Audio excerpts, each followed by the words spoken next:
अध्यात्म विज्ञान कोई धर्म या संप्रदाय नहीं है, ये स्पिरिचुअल साइंस है जो कुदरत के कानून पर आधारित है।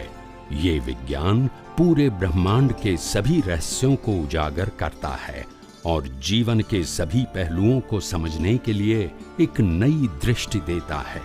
इसी को आर्ट ऑफ विजन कहते हैं, दुनिया को देखने की एक नई दृष्टि, जो अध्यात्म विज्ञानी परम पूज्य स्वामी श्री कमलेशानंद जी के निर्देशन में सनातन सत्य का अनुसंधान कर हमारे जीवन को प्रकाशित करे। जय सच्चिदानंद।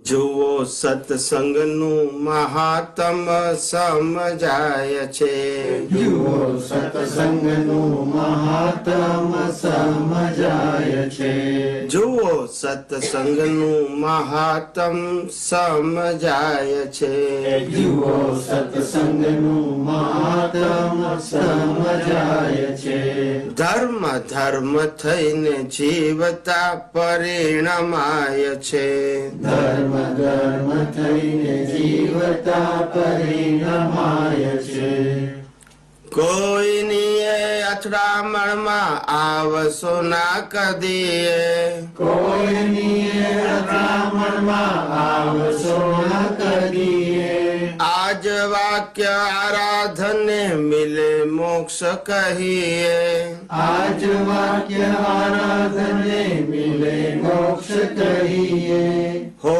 હો હો જ્યારે સત્યનો એ આગ્રહ છૂટી જાય છે, જ્યારે સત્યનો એ આગ્રહ છૂટી જાય છે, ત્યારે વિતરાગ સંપૂર્ણ ઓળખાય છે, ત્યારે વિતરાગ સંપૂર્ણ ઓળખાય છે, જુઓ સત્સંગનું મહાત્મ સમજાય છે, જુઓ સત્સંગનું મહાત્મ સમજાય છે, ધર્મ ધર્મ થઈને જીવતા પરિણમાય છે, ધર્મ ધર્મ થઈને જીવતા પરિણમાય છે, આહારી આહાર કરે નિરાહારી જાણે માત્ર, આહારી આહાર કરે નિરાહારી જાણે માત્ર,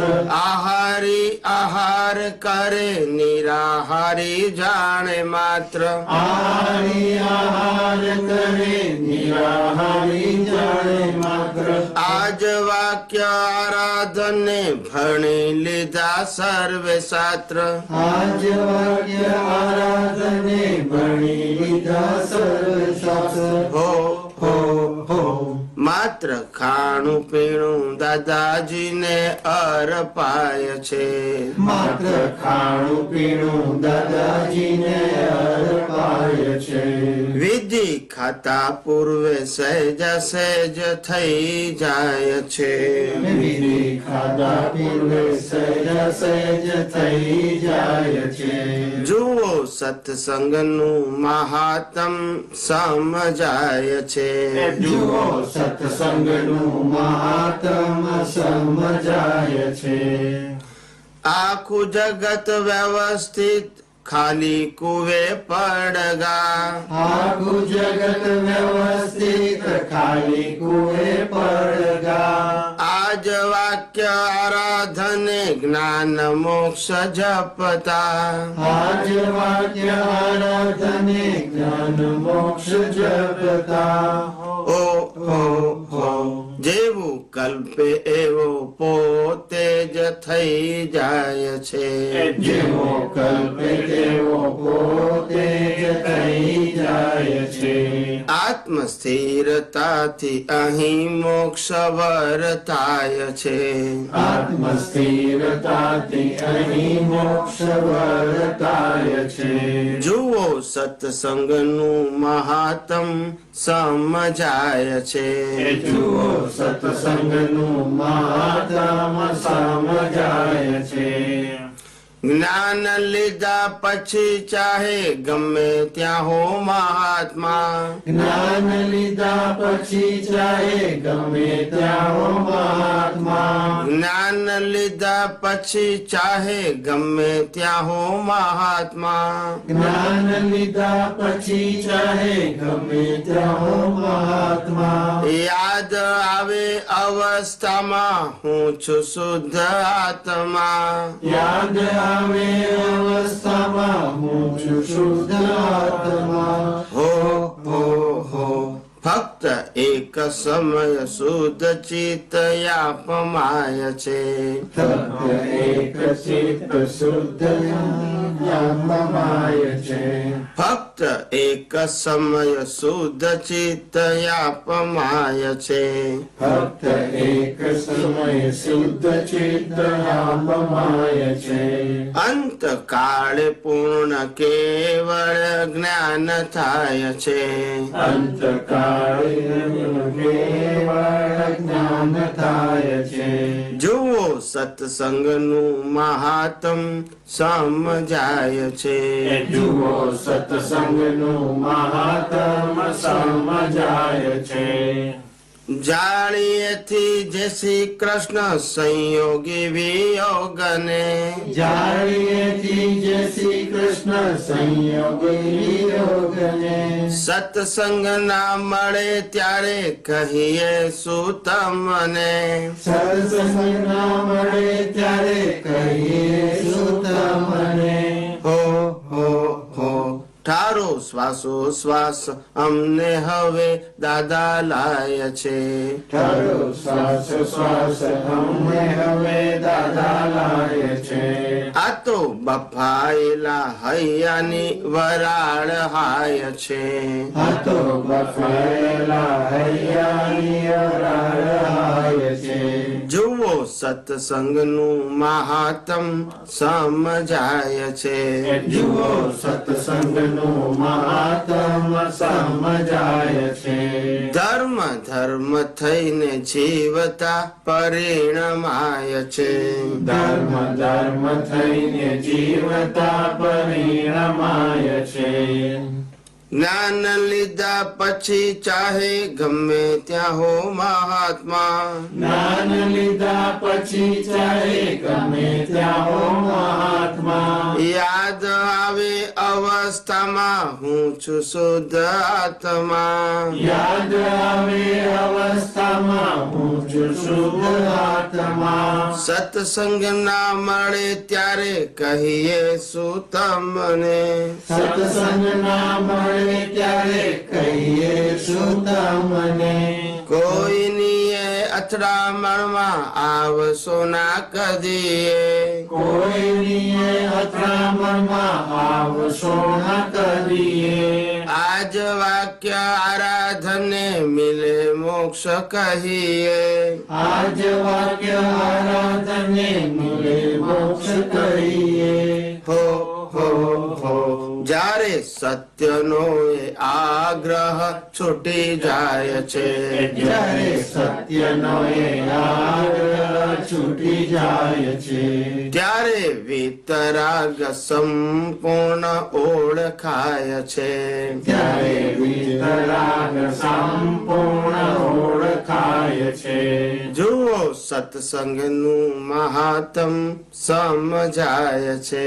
જુઓ સત્સંગનું મહાત્મ સમજાય છે, ધર્મ થઈને જીવતા પરિણમાય છે, ધર્મ થઈને જીવતા પરિણમાય છે, જય સચ્ચિદાનંદ. કવિરાજે કેટલું સુંદર લખ્યું છે. જુઓ સત્સંગનું મહાત્મ સમજાય છે, ધર્મ થઈને જીવતા પરિણમાય છે. સત્સંગનું મહાત્મ એટલે શું કે જે સત્સંગ આપણે સાંભળીએ છીએ એને જીવતા આપણે ઉપયોગ કરી શકીએ છીએ. જેમ કોઈ આપણને કે તમે અક્કલ વગરના છો એવું કોઈ આપણને કીધું, હવે કીધું એ તો ઉદય કર્મ છે, પણ એ ઉદય કર્મની અંદર સામેવાળાને અકર્તા જોયો અને નિર્દોષ જોયો એટલે ધર્મ ધર્મ થઈને પરિણામ પામ્યો કહેવાય. એટલે જે દ્વેષ થવો જોઈએ તે થયો નહીં. એટલે ધર્મ જુઓ, સત્સંગનું મહાત્મ સમજાય છે. ધર્મ ધર્મ થઈને જીવતા પરિણામાય છે. એટલે આપણે જાતે અનુભવીએ, ખાલી નોલેજ નહીં, એના એપ્લિકેશન થી આપણને પણ એક્સપિરિયન્સ થાય એમ. એટલે જીવતા પરિણામાય છે. પરિણામાય છે એટલે પરિણામ આવે છે. સત્સંગના જ્ઞાનનો ઉપયોગ કરવાથી આપણને જીવતા જ એનો અનુભવ થાય છે એમ કે છે. પરિણામાય છે એટલે કોઈને અથડામણમાં આવશો ના કદીએ. અથડામણ શબ્દ એટલે શું? અથડામણ શબ્દ એ સ્થૂલ નથી. શું નથી? અથડામણ એટલે કે ગમે તેવા સંજોગોમાં આપણને અંદરથી બ્લેમ અને ક્લેમ ના થવો, એનું નામ અથડામણ ટળી કહેવાય. અથડામણ ટાળો મતલબ કે સંજોગોનો એઝ ઇટ ઇઝ સ્વીકાર કરવો. કારણ કે સંજોગો એ કુદરતી રચના છે, એ મારું કે તમારું સર્જન નથી. હવે એમાં ફરિયાદ ના કરવી એ અથડામણ ટાળે. આવું કેમ, આમ જ હોવું જોઈએ, એ બધા ક્વેશ્ચન માર્ક એ અથડામણ છે. અથડામણ નો મતલબ થાય કે તમારે મોક્ષે જવું છે કે આ સંસાર સુધારવો છે. સુધારવો હોય તો એવું કહેવાય કે આવું ના હોવું જોઈએ, આવું કરવું જોઈએ, તો એ સુધારવાની પ્રક્રિયા થઈ. આપણે મોક્ષે જવું એટલે કર્મને ખપાવવાની પ્રક્રિયા છે, સુધારવાની નહીં. ક્રમિક માર્ગમાં પ્રકૃતિને સુધારવાની પ્રક્રિયા છે. એટલે ગુસ્સો કરતો હોય તો કહેવાનું ગુસ્સો ના કરજો, જૂઠું બોલતો હોય તો કે જૂઠું ના બોલજો. એ પ્રકૃતિને બદલવાની પ્રક્રિયા છે. આપણે શું કહીએ છીએ કે જેવી લાયા છે તેવી પ્રકૃતિ પણ ખપાવવાની.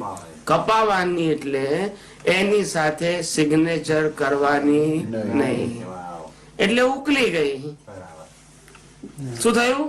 ઉકલી ગઈ. એટલે આ જે વાક્ય આરાધને મિલે મોક્ષ કહીએ, એટલે આ એક જ વાક્યની જો આરાધના કરતા આવડી જાય બધા જ સંજોગોને, જેમાં અમે સત્સંગમાં શું કહીએ છીએ કે જેને માત્ર મોક્ષે જવું છે એને આ એક જ વાક્ય સમજી લેવાનું કે મન વચન કાયાના ભોગવટામાં જે કઈ પણ સંજોગો આવે છે ઉદય કર્મને આધીન, એને એઝ ઇટ ઇઝ એક્સેપ્ટ કરવા વિધાઉટ કમ્પ્લેન એન્ડ ક્વેશ્ચન. આજ મોક્ષે જવાનો સહેલો રસ્તો.